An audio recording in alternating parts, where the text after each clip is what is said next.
This D-bag at a BBQ wouldn't stop insulting me and challenging me to a swim race. He didn't know I was on the Olympic team. I was flipping burgers at my girlfriend Harper's family barbecue when her sister showed up with her new boyfriend Craig, who immediately started telling everyone about the pool he'd just installed at his house since he was basically a professional swimmer. Harper squeezed my hand and whispered, "Wow, so impressive." She knew about my 4 years on the Olympic swim team, but I'd never mentioned it to her family since I didn't want to be that guy who peaked in college. Craig cornered me at the grill, beer in hand, and started going on about his swimming prowess. "I actually had to get kicked out of the club pool last month," he said loudly enough for everyone to hear. "The other swimmers complained to management that I was making them uncomfortable because I was so much faster. I mean, when you're lapping everyone twice, it gets embarrassing for them, you know?" He looked at me expectantly like I should be impressed. I nodded politely and kept flipping burgers while Harper rolled her eyes beside me. Craig looked me up and down, taking in my dad bod that had replaced my swimmer's build after 5 years of retirement. "You ever swim, Dylan? No offense, but you don't really have the body for it. I mean, look at these shoulders," he said, rotating his arms to show off. "Swimming is all about the wingspan and the core. You've got more of a softball build." He laughed at his own joke while I just smiled and shrugged. Harper's sister tried to change the subject, but Craig was just getting started. "It's not your fault, man. Black guys just aren't built for swimming. It's a scientific fact, something about bone density or muscle fibers. That's why you never see them in the Olympics." Harper's jaw dropped and she started to say something, but I touched her arm gently and whispered, "Let him talk. This is actually hilarious." Craig must have taken my silence as agreement because he kept going. "I'm not being racist, it's just biology. Like, when's the last time you saw a black swimmer win anything? Michael Phelps, Ryan Lochte, all the greats are white. It's just how it is." He shrugged like he was doing me a favor by explaining this. Even Harper's dad looked uncomfortable now, but I just kept that same easy smile on my face. After a few beers, Craig decided to demonstrate his perfect butterfly form on the grass, flopping around like a fish while explaining his technique. "See, Dylan? It's all about the dolphin kick. I bet you don't even know what that is. My coach said I had natural talent you can't teach. Some people got it, some don't." He stood up, grass stains on his polo, completely serious about his performance. When Harper mentioned I used to swim in college, Craig laughed so hard he nearly choked on his beer. "Community college had a swim team? That's cute. Let me guess, you did the doggy paddle relay?" He turned to his girlfriend and said, "No wonder Harper's dating him. She always liked charity cases. Remember that guy with the limp?" Harper's face went red and she snapped, "Dylan went to Stanford, you ass." But I just smiled and said, "Harper, relax." Craig pulled out his phone to show everyone videos of him swimming, narrating each one. "This is me destroying everyone at my gym. See that guy I just lapped? He said he swam Division 3. Pathetic." Then he turned to me and said, "Dylan probably thinks the shallow end is an accomplishment. Different leagues, bro. I'm talking about real swimming, not whatever you did at the YMCA." The videos were clearly sped up, but I didn't bother pointing it out. The afternoon got worse when Craig started lying about his times, claiming he could swim a 50-meter freestyle in under 20 seconds, which would be a world record. "I never went pro because I make too much money in sales. Why make pennies swimming when I can afford my own pool?" "Dylan, what do you do again? Harper mentioned something about coaching kids? What do you coach them in, burger flipping?" He gestured at the grill and laughed.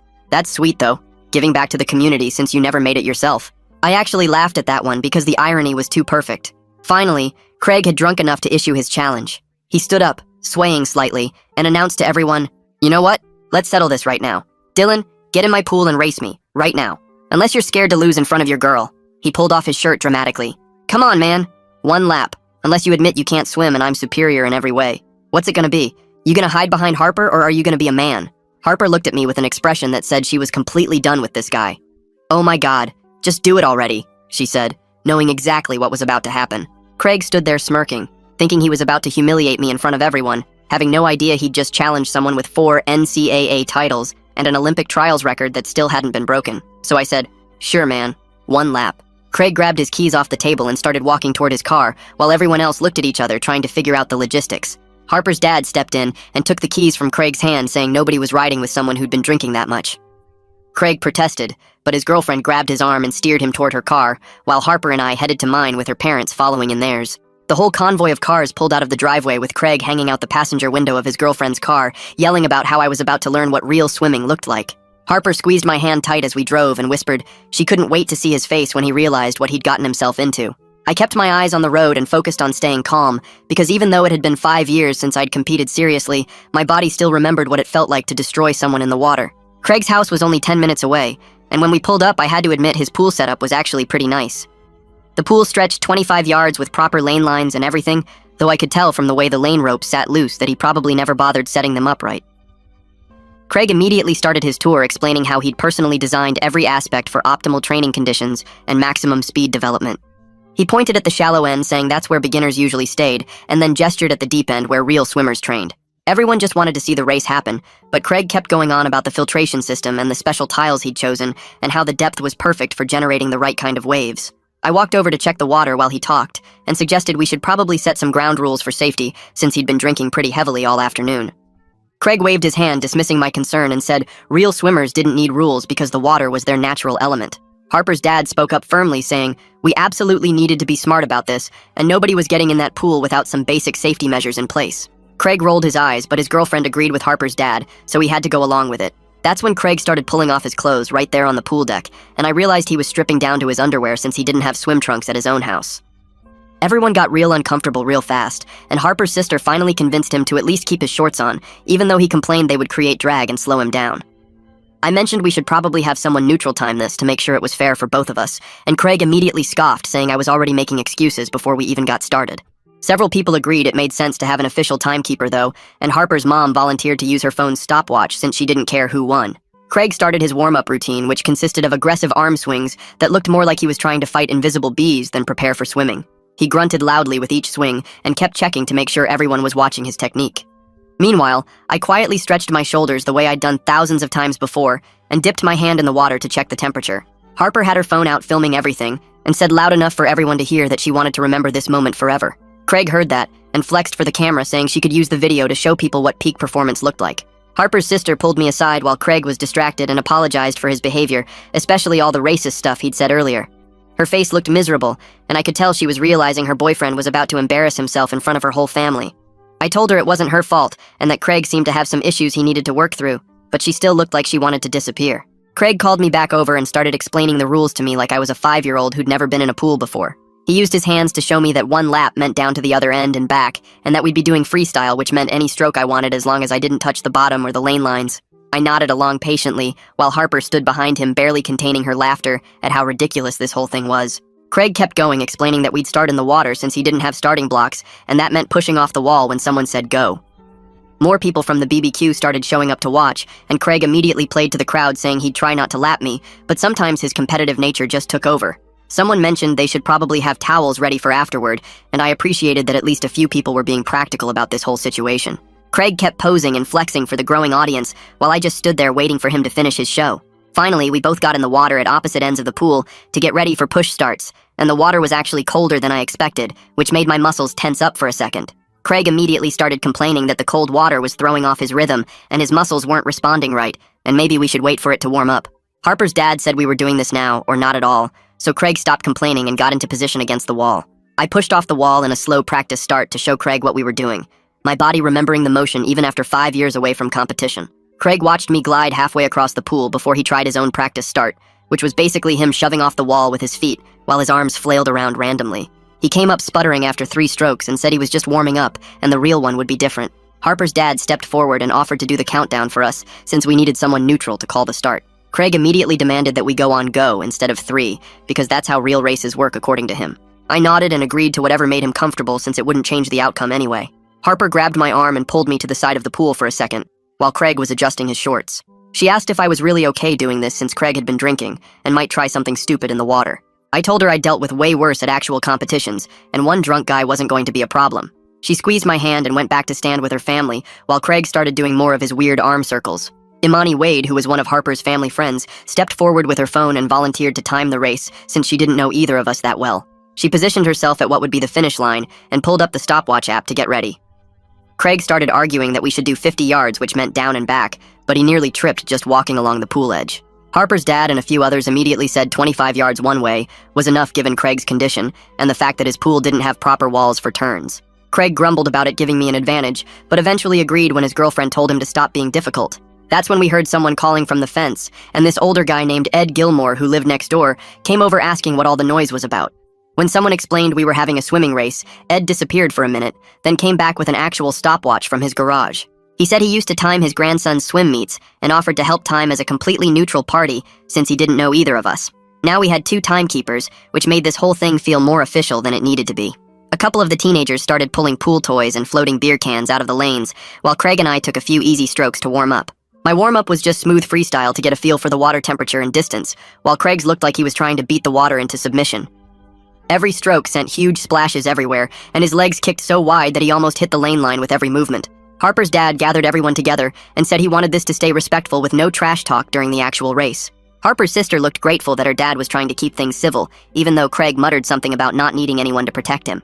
Then Craig started up again with his racist garbage, saying black people can't swim because of science, and offering to give me a 5-second head start. Before I could respond, Imani shut him down hard with actual facts about Cullen Jones winning Olympic gold, and Simone Manuel breaking records that stood for years. She told Craig his science was just ignorance, and maybe he should learn some actual history before opening his mouth. Craig's face got red, and he mumbled something about exceptions to the rule, but everyone was clearly done listening to him. I caught Harper's eye across the pool, and she gave me a small nod that said she understood this was about more than just winning a race now. The crowd had grown to about 15 people, all standing around the pool edge, waiting to see what would happen next. Someone had even brought out more towels and set them on the chairs, which I thought was pretty practical considering how this was likely to end. Craig kept stretching and posing like he was at the Olympics himself, while I just stood quietly in the water getting my breathing ready. The water felt good against my skin, and my muscles were starting to remember what they used to do every single day for years. Ed and Imani compared their timing devices to make sure they were synced up and ready to go. Harper's dad asked us both one more time if we were ready to do this safely and responsibly. Craig rolled his eyes and said he was born ready, while I just nodded and got into position at the wall. My hands gripped the pool edge the same way they had hundreds of times before in actual competitions that mattered. Craig tried to copy my position, but his form was all wrong with his butt too high and his head looking straight ahead instead of down. The whole crowd went quiet as Harper's dad raised his hand to start the countdown, and I felt that familiar calm wash over me that always came right before a race. Craig suddenly stood up and started pounding his chest with both fists like some kind of gorilla, while making these loud whooping noises that echoed across the pool area. Everyone just stared at him as he kept beating his chest harder and harder, his face turning red from the effort and the alcohol. Harper's mom covered her mouth with her hand, and I heard one of the cousins whisper something about calling an Uber for him later. Craig finished his display by throwing his arms up and letting out this primal scream that made the neighbor's dog start barking from 2 houses over. He stumbled slightly as he got back into position at the pool edge, still breathing heavy from his performance. Harper's dad cleared his throat and raised his hand again to start the countdown, speaking clearly and slowly so there would be no confusion. "On your marks," he said, and we both gripped the pool edge with our fingers curled under the lip. "Get set," he continued, and I coiled my muscles like a spring while Craig just kind of crouched awkwardly. Harper's dad took a breath and started to say go, but Craig launched himself into the water before the word even left his mouth. Water exploded everywhere as Craig thrashed into the pool, while Ed immediately called out, "False start!" and waved his arms to stop everything. Craig came up sputtering and immediately started arguing that he definitely heard the word go, even though literally everyone else was shaking their heads. "The pressure got to me," Craig complained as he swam back to the wall, water streaming down his face. We reset our positions and Harper's dad made sure to speak even louder and clearer this time around. Craig kept fidgeting and adjusting his shorts while I just stayed perfectly still, waiting for the real start. "On your marks, get set, go!" Harper's dad called out, and this time we both pushed off clean and legal. My body remembered exactly what to do as I drove off the wall with my legs and stretched into my first stroke. The water felt perfect against my skin as I pulled through with my right arm, then my left, finding that rhythm I'd practiced thousands of times. Craig was already creating massive splashes next to me, his arms windmilling through the water like he was trying to fight off a swarm of bees. By my 5th stroke, my muscle memory had completely taken over, and I was gliding through the water like the past 5 years had never happened. I could hear the muffled cheers from above the water as I smoothly rotated my body with each stroke, my kick steady and controlled. Craig's splashing got louder and more desperate as I pulled ahead, his breathing getting ragged and gasping with every stroke attempt. I touched the wall with a smooth reach and stood up calmly while Craig was still struggling through the last 5 yards. He finally slapped the wall with both hands, gasping and wheezing like he'd just run a marathon instead of swimming 25 yards. Ed called out the times clearly for everyone to hear. Mine was actually pretty decent considering I hadn't trained in years, while Craig's was about what you'd expect from someone who could barely swim. Craig immediately grabbed the pool edge and started making excuses between gasps for air. "The beer threw off my balance," he wheezed, then added something about his stomach being too full from the burgers. He clutched his side dramatically and claimed he'd gotten a sudden cramp halfway through, which explained everything apparently. Before anyone could respond, Craig pushed off the wall and declared that freestyle wasn't his best stroke anyway. "Butterfly," he announced, still breathing heavy. "That's my signature stroke. Let's go again with butterfly." Harper's sister tried to grab his arm and tell him to stop, but he was already insisting that butterfly was where his true talent showed. Several people pointed out that butterfly while drunk could actually be dangerous, but Craig waved them off with water flying from his hands.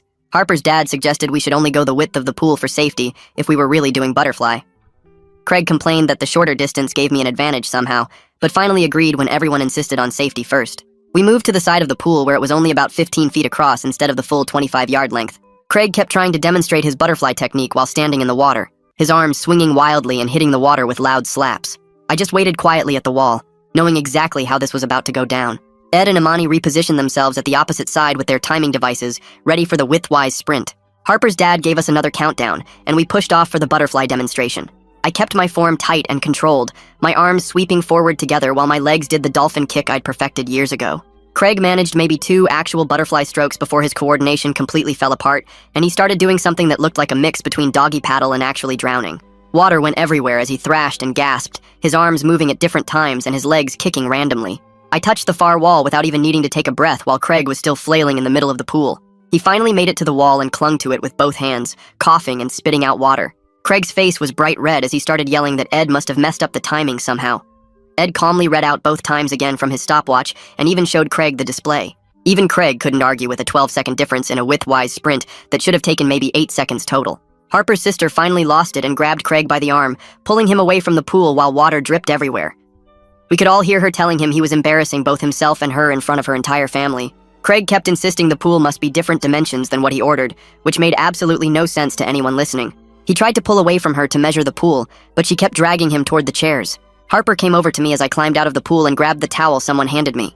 She whispered quickly that I shouldn't say anything about my Olympic background yet, because she wanted Craig to stew in his loss without having that excuse. I nodded and walked back over to where we'd left the grill area earlier, grabbing a cold beer from the cooler. Everyone else stayed by the pool discussing what had just happened, their voices carrying across the yard as Craig continued his complaints about pool dimensions and false starts. Craig stumbled back over to where I stood drying off with the towel, his face still red from both the exertion and embarrassment. He cleared his throat and said, "I swam pretty good for someone who never competed," which made everyone within earshot stop talking. I set down my beer and looked him straight in the eye. I told him calmly that his comments about black swimmers were racist and completely wrong. The whole group went dead quiet as I kept my voice steady and explained that claiming black people can't swim because of biology is ignorant. I mentioned that plenty of black swimmers have won Olympic medals and broken world records. Craig's mouth opened and closed like he wanted to argue, but couldn't find the words. Imani stepped forward from where she'd been timing and backed me up immediately. She suggested Craig should apologize for the racist garbage he'd been spewing, not just the trash talk about swimming. Harper's dad moved closer and crossed his arms, his voice firm when he said there wouldn't be any more comments like that at his house. He made it crystal clear to everyone that racism wasn't welcome here. Period. Craig looked around for support, but found none, even his girlfriend turning away from him. Someone turned the music back on to break the tension, and people started drifting away from the pool area. Groups reformed around the food tables and grill, conversations resuming at lower volumes. I walked back to the grill and picked up the spatula, flipping the burgers that had been sitting there untouched. People kept coming up to me one by one, quietly saying they were impressed with my swimming and how I'd handled everything. A couple of Harper's cousins mentioned they had no idea I could swim like that. Her aunt patted my shoulder and whispered that Craig had it coming. I just nodded and thanked them, focusing on getting the food ready since people were getting hungry. Harper found me at the grill, and we had a quiet moment away from everyone else. She said she was proud of how I'd handled everything without stooping to his level or getting aggressive. I could have humiliated him way worse, but chose not to, and she appreciated that. We talked briefly about my swimming background, and agreed I might tell her family about it eventually. Tonight definitely wasn't the right time for that conversation, though. Ed came over while I was plating burgers and thanked me for keeping things safe in the pool. He mentioned he actually runs a small swimming clinic for neighborhood kids on Saturday mornings.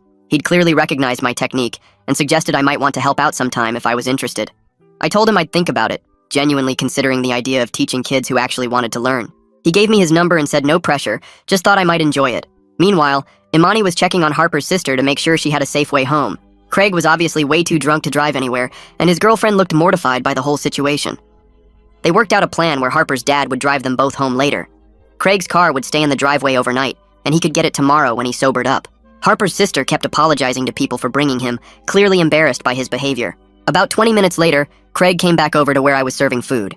He'd sobered up slightly from the swim and his girlfriend's anger, though he still swayed a bit. He mumbled something about getting carried away and said he was sorry if he'd been a jerk. I accepted his apology without making a big deal about it, just nodding and handing him a burger. We both knew he didn't really understand why what he'd said was wrong, but at least he tried. His girlfriend grabbed his arm and pulled him away before he could say anything else stupid. Later in the evening, some kids from the neighborhood who'd seen the race came over asking questions. They wanted to know about swimming techniques and how to go faster in the water. I gave them a few casual pointers about keeping their heads down and breathing to the side. I showed them how to cup their hands properly and explained about kicking from the hips, not the knees. They practiced the motions on the grass, and I corrected their form gently without mentioning my competitive background. One kid asked if I'd teach them sometime, and I said maybe, thinking about Ed's clinic. The party wound down as the sun started setting and people began heading home. Craig and Harper's sister left with Harper's dad driving. Craig slumped in the back seat looking miserable. Harper and I stayed to help clean up, collecting plates and cups while her mom packed up leftover food. Everyone kept bringing up the race, shaking their heads at Craig's behavior and complimenting my composure. Harper's mom hugged me and said I was welcome anytime, which meant a lot. The next morning, I woke up to a text from Ed about his swimming clinic. He sent details about the program he runs for kids who can't afford regular swim lessons. It meets every Saturday at the community center pool from 9 to 11. He said I could just stop by one session to check it out, no commitment necessary. I texted back that I'd come by next Saturday to see what it was about. Teaching kids who actually wanted to learn seemed like it might be rewarding. Later that afternoon, Harper's dad sent me a message that surprised me. He thanked me for handling Craig with class and not escalating the situation when I easily could have. He said he was always impressed by people who didn't need to brag about their abilities. He mentioned that Harper seemed happy with me, and that meant something to him. We ended up texting back and forth about swimming and sports in general, developing a better rapport than we'd had before. 3 days later, Harper's sister sent me a long text while I was at work, saying she and Craig were taking some space after what happened at the BBQ. She explained that seeing him act that way opened her eyes to other stuff she'd been ignoring, and they needed to figure things out. I texted back that she didn't need to apologize for anything, and that I hoped things worked out however was best for her. Harper told me later that her sister was really torn because Craig kept saying he was just drunk and competitive, but she couldn't forget the racist stuff he said. 2 weeks passed before the next family dinner at Harper's parents' house, and I noticed Craig's usual spot at the table stayed empty. Harper's mom served the pot roast, and then asked me about my swimming background since everyone kept talking about the race. I took a sip of water and mentioned I swam at Stanford for 4 years and had some good races there. Her dad nodded and said that explained a lot about my form in the pool. I left it at that and changed the subject to Harper's new project at work. The whole family seemed satisfied with that simple answer, and nobody pushed for more details, which I appreciated. That same week, I found myself driving past the community center and decided to stop in and check out their pool hours. The chlorine smell hit me as soon as I walked through the doors, and something about it made me smile. I signed up for a monthly pass right there and started going 3 mornings a week before work. The first time back in the water felt strange after 5 years away, but my body remembered the motions. I wasn't trying to hit any times or train for anything specific, just moving through the water at whatever pace felt good. Other early morning swimmers would nod hello, and we'd share lanes without any drama or competition. The lifeguard mentioned my stroke looked professional, and I just said thanks and kept swimming. Those morning swims became my favorite part of the day, where I could just exist in the water without any pressure. A month later, Harper's family had another barbecue, and someone had printed out pool rules and taped them to the fence as a joke. The list included stuff like no racing under the influence and no biology lessons required, and everyone got a good laugh out of it.